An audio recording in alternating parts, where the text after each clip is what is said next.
Implikimet shpirtërore të intimitetit fizik, një qasje biblike.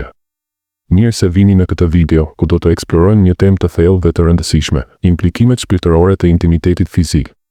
Në botën moderne, ku gjithçka duket se fokusohet te kënaqësia e menjëhershme dhe individualizmi, ne shpesh harrojmë se bashkimi fizik nuk është thjesht një akt trupor, por një lidhje që prek thellësinë e shpirtit tonë. Sot do të zhytemi në këtë temë duke u mbështetur në mësimet biblike, duke kuptuar se si intimiteti fizik ndikon në energjitë tona shpirtërore, marrëdhënien tonë me Zotin dhe jetën tonë të përditshme. Do të flasim për rreziqet e epshit, pasojat e mëkateve seksuale dhe shpresën e madhe që ofron Zoti. Le të fillojmë duke kuptuar pse kjo temë është kaq e neglizhuar sot dhe pse është e domosdoshme ta trajtojmë me seriozitet. Pika 1. Rëndësia e të kuptuarit të implikimeve shpirtërore. Në epokën digjitale, ku marrëdhëniet duken të lehta dhe të përkohshme, ne rrallë ndalojmë për të menduar se çfarë ndodh vërtet kur dy trupa bashkohen.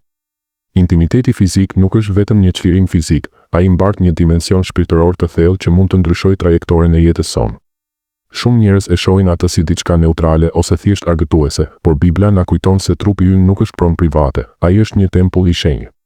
Pa kuptuar këto implikime, ne rrezikojmë të hyjmë në lidhje që na dobësojnë shpirtërisht, duke krijuar plagë të padukshme që ndikojnë në paqen tonë të brendshme, në vendimmarrjet tona dhe në lidhjen tonë me Perëndin.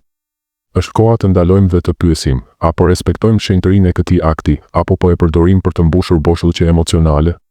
Ky ndërgjegjësim është hapi i parë drejt një jete më të plotë dhe të shenjtë. Pika 2. Bashkimi fizik si afrim i trupave, energjive dhe vibrimeve. Kur dy njerëz bashkohen fizikisht, nuk është vetëm një takim i lëkurës me lëkurën, është një bashkim i plotë që përfshin energjitë dhe vibrimet shpirtërore. Imagjinoni se çdo person mbart një frekuencë unike të shpirtit, gëzime, dhimbje, besime dhe frika të padukshme. Në momentin e intimitetit, këto vibrime shkëmbehen, duke krijuar një lidhje të veçantë që mund të zgjasë më gjatë se takimi fizik. Kjo lidhje mund të forcojë shpirtin tuaj nëse është me një partner që ndan të njëjtat vlera shpirtërore, duke krijuar një unitet që pasqyron dashurinë hyjnore. Por, nëse lidhja është e rastësishme ose e parsyeshme, ajo mund të lërë gjurmë negative, si një hije që ndjek hapat tuaj. Bibla e përshkruan këtë, ku thuhet se ai që bashkohet me një grua bëhet një mish me të, duke theksuar se ky nuk është një akt i lehtë, por një martirizim shpirtëror që ndryshon identitetin tonë të brendshëm. Pika 3. Shkëmbimi i energjisë, pozitiv ose negativ. Ky shkëmbim energjie mund të jetë një bekim i madh ose një mallkim i fshehtë. Nëse intimiteti ndodh brenda një martese të shenjtë, ku dashuria është ndërtuar mbi besimin dhe respektin e ndërsjellë, ai sjell gëzim të vërtetë, forcë emocionale dhe një lidhje më të thellë me Zotin. Është si një festë shpirtërore që ripërtërin shpirtin dhe forcon unitetin. Por, kur intimiteti është i motivuar nga epshi ose presioni shoqëror, ai mund të jetë negativ, duke transferuar energji të rënda si frika, xhelozia ose plagë të pashëruara nga partneri. Kjo mund të çojë në konfuzion emocional, ndjenjë boshllëku pas aktit dhe madje në probleme shëndetësore, shpirtërore, si ankthi kronik ose distanca nga Zoti. Ne nuk mund të ndajmë trupin pa ndarë shpirtin, dhe kjo na bën të ndjeshëm ndaj ndikimeve të tjetrit. Prandaj, zgjidhjet tona duhet të jenë të menduara me kujdes, duke prioritarizuar shëndetin shpirtëror mbi kënaqësinë e përkohshme. Pika 4. Shenjtëria e trupit sipas Biblës. Bibla na kujton qartë se trupi ynë është tempull i frymës së shenjtë.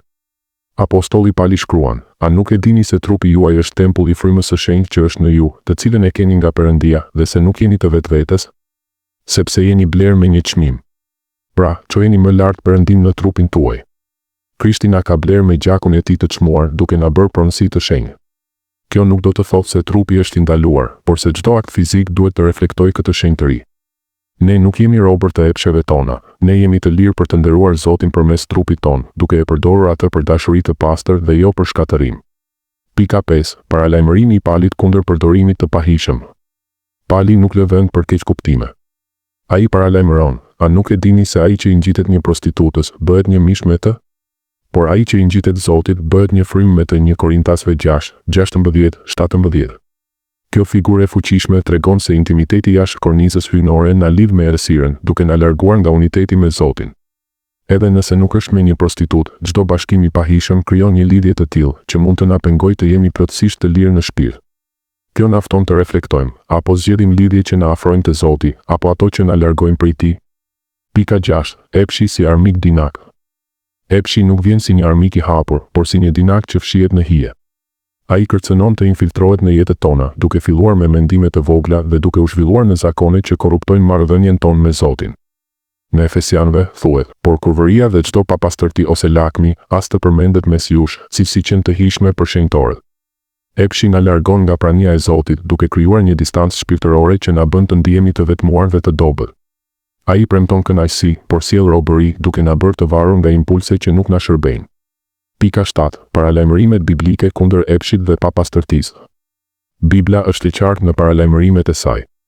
Në të thuhet, sepse kjo është vullneti i Perëndisë, shenjtëria juaj që të largoheni nga kurvëria, që secili nga ju të di të mbajë enën e vet në shenjtëri dhe në nder. Ne inkurajojmë të ikim nga tundimet, të mbajmë mendjen të pastër dhe të kërkojmë forcë nga Zoti. Këto nuk janë rregulla të vjetra, por mbrojtje për shpirtin tonë që na ndihmojnë të jetojmë në liri të vërtetë. Pika 8. Pasojat shpirtërore të mëkateve seksuale. Çdo mëkat seksual hap dyrë për errësirën, duke ndikuar thellë në shpirt dhe duke dobësuar komunikimin me Zotin. Ai krijon plagë që mund të çojnë në depresion shpirtëror, frikë dhe një ndjenjë faji të pashëruar. Por, nuk jemi të pashpresë, Zoti sheh zemrën tonë dhe ofron rrugë dalje. Le të thellojmë këtë realitet, sepse pasojat nuk janë thjesht abstrakte, ato prekin çdo aspekt të jetës sonë të brendshme. Kur ne lejojmë mëkatin seksual të hyjë, ai si një infeksion i padukshëm fillon të erodojë paqen tonë, duke krijuar një distancë të dhimbshme midis nesh dhe Perëndisë. Imagjinoni një mur që ngrihet gradualisht, lutjet bëhen më të rralla, fjalët e shkrimeve shenjtë humbasin forcën e tyre dhe një zë i brendshëm akuzues na thotë se nuk jemi më të denjë për dashurinë hyjnore. Këto plagë shpirtërore mund të shfaqen si ankth i pandërprer, një ndjenjë vetmieje e thellë ose madje dyshime në identitetin tonë si bijtë të Zotit. Bibla na kujton se heshtja për mëkatet na konsumojnë nga brenda, duke na bërë të ndihemi të rënduar dhe të humbur. Studimet moderne mbi shëndetin mendor konfirmojnë se sjelljet e pahishme seksuale lidhen shpesh me nivele më të larta të depresionit dhe izolimit emocional, duke na bërë të ndihemi si në një labirint pa dalje. Megjithatë, kjo errësirë nuk është fundi i historisë. Zoti, në mëshirën e tij të pafund, sheh jo vetëm mëkatin, por edhe potencialin e shërimit në zemrën tonë. Ai ofron rrugë dalje përmes pendimit dhe faljes, duke na ftuar të hapim ato dyrë të mbyllura dhe të lejojmë dritën e tij të hyjë. Është një proces që kërkon guxim, por premton shërim të plotë nga plagët e pashëruara të një shpirti i ri për të rirë, gati për të ecur në liri. Pika 9. Shpresa për shpëtim përmes Krishtit. Krishti na ofron falje të plotë. Në Bibël thuhet, nëse ne rrëfyjmë mëkatet tona, ai është besnik dhe i drejtë që të na falë mëkatet dhe të na pastrojë nga çdo padrejtësi. Pendimi i sinqert sjell forcë për të rezistuar tundimet, duke na kthyer në një marrëdhënie të re me Zotin. Por le të eksplorojmë më thellë këtë shpresë transformuese, sepse ajo nuk është thjesht një premtim teorik, por një realitet i fuqishëm që ndryshon jetët. Krishti, duke vuajtur në kryq, nuk na la të vetëm në errësirën e mëkateve tona. Ai u bë midis nesh dhe Atit, duke na dhënë akses në një falje që fshin çdo njollë. Pendimi nuk është një akt ritualistik, por një dorëzuarje e sinqertë e zemrës, një rrëfim i hapur para Zotit ku pranojmë dobësinë tonë dhe kërkojmë ndihmën e Tij. Kjo hap një kapitull të ri, ku mëkatet e kaluara nuk na mbajnë më peng, ato bëhen dëshmi e mëshirës së Tij. Në Bibël mësojmë se nuk ka asnjë dënim për ata që janë në Krishtin Jezus, duke na çliruar nga zinxhiret e fajeve dhe duke na pajisur me fuqinë e frymës së shenjtë për të luftuar tundimet e ardhshme. Për besimtarët, kjo do të thotë një forcë e re, zakone të shëndetshme, lidhje më të thella dhe një vetdije e ri për të rirë si bijtë të dashur.